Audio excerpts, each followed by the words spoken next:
Promotion transfer വല്ലടത്തേക്ക് കിട്ടിയിട്ട് കാര്യമില്ല. ഒരു ഇന്റർനാഷണൽ എയർപോർട്ടിൽ കസ്റ്റംസ് ഡ്യൂട്ടി സംഘടിപ്പിച്ചെടുക്കണം.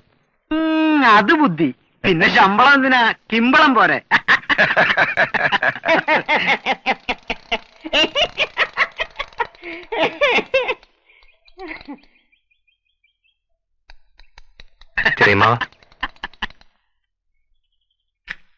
ഓ, അമ്മാവനോടുള്ള ഒരു ബഹുമാനം കണ്ടില്ലേ? ഇന്നലെ അവകാശവും സ്ഥാപിച്ചല്ലോ. ചെറിയമ്മാവൻ ഇന്ന് തന്നെ പോവായോ? ആരാണ് അതിന്റെ ചെറിയമ്മാവൻ? ഏറ്റെന്നൊരു ബുദ്ധിമോശം കാണിച്ചു. അതിന്റെ പേരിൽ ബന്ധുവകാശവും പറഞ്ഞു വന്നാൽ അടിച്ച് പല്ല് പിടിക്കാം ഞാൻ.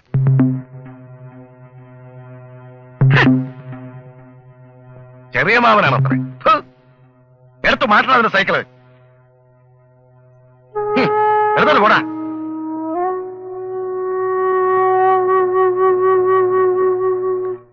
വെൽ സ്റ്റുഡന്റ്, എന്റെ പേര് മാത്രമേ ഞാൻ പറഞ്ഞുള്ളൂ. രവിവർമ്മ. ലീവ് എടുത്തുപോയി അധ്യാപിക പഠിപ്പിച്ചു നടത്തിയത് CN ശ്രീകണ്ഠൻ നായരുടെ രംഗാലക്ഷ്മിയാണെന്ന് അറിഞ്ഞപ്പോൾ ഒരു എക്സൈറ്റ്മെന്റ്. അത് തീർന്നിട്ട് ഇൻട്രൊഡക്ഷന്റെ ബാക്കി പറയാമെന്ന് കരുതി.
എന്താണോ കാര്യം? എനിക്കറിയില്ല സർ. എനിക്കറിയാം. ഇന്നലെ തന്നെ കണക്ക് തീർത്താവും. വാ, നടക്ക്.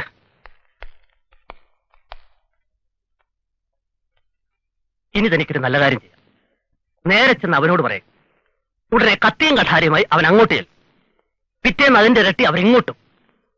അക്രമം ഇവിടെ തുടർച്ചയായി തീരും. ഇല്ല സർ, എനിക്കറിയാം. നിനക്ക് 2 ദിവസം ഈ കോളേജ് വരുത്താം.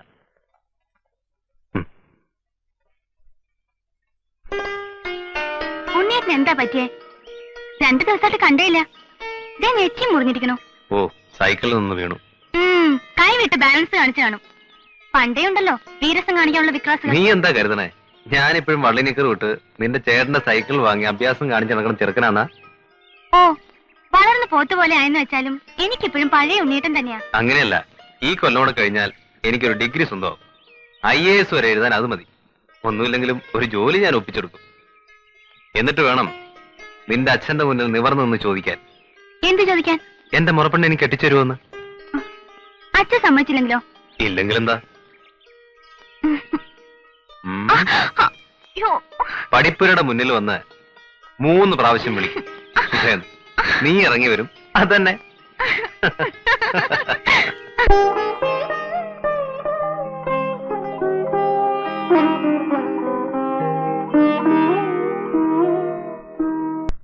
അത്രേ ഉള്ളൂ.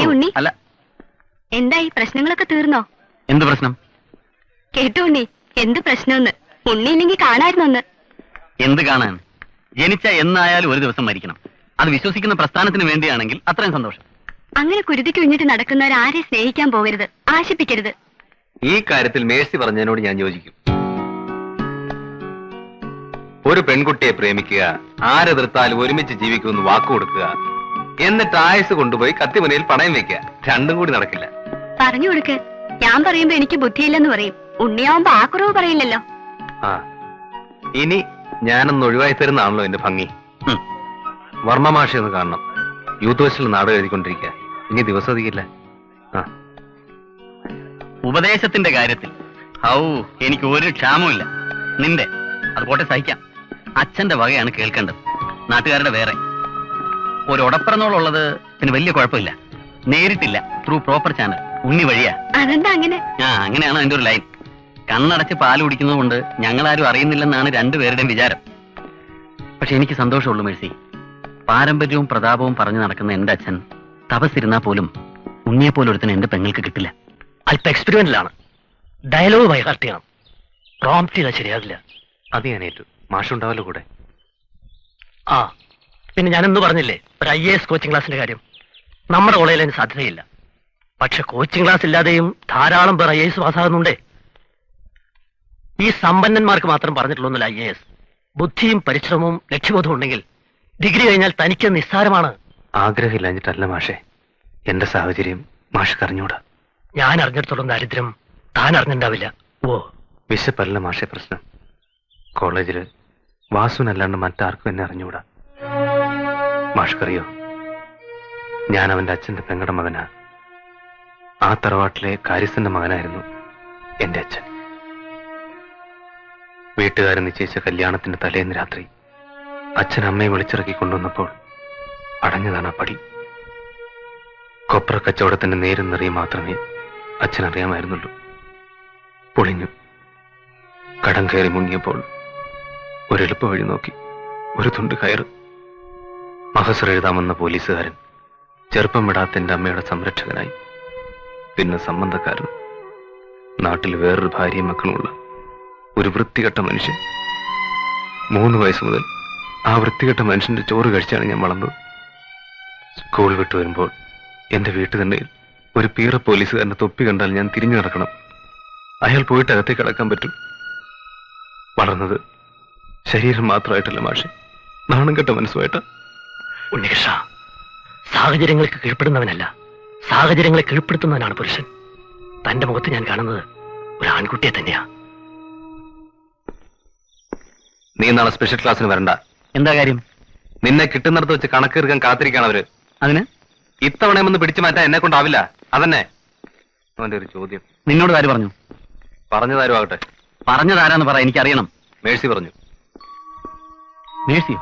നിന്റെ കാര്യത്തിൽ നിന്നേക്കാൾ ഉത്കണ്ഠ അവൾക്കുള്ളതുകൊണ്ട് അന്വേഷിച്ചറിഞ്ഞു. നീ അനുസരിക്കേ.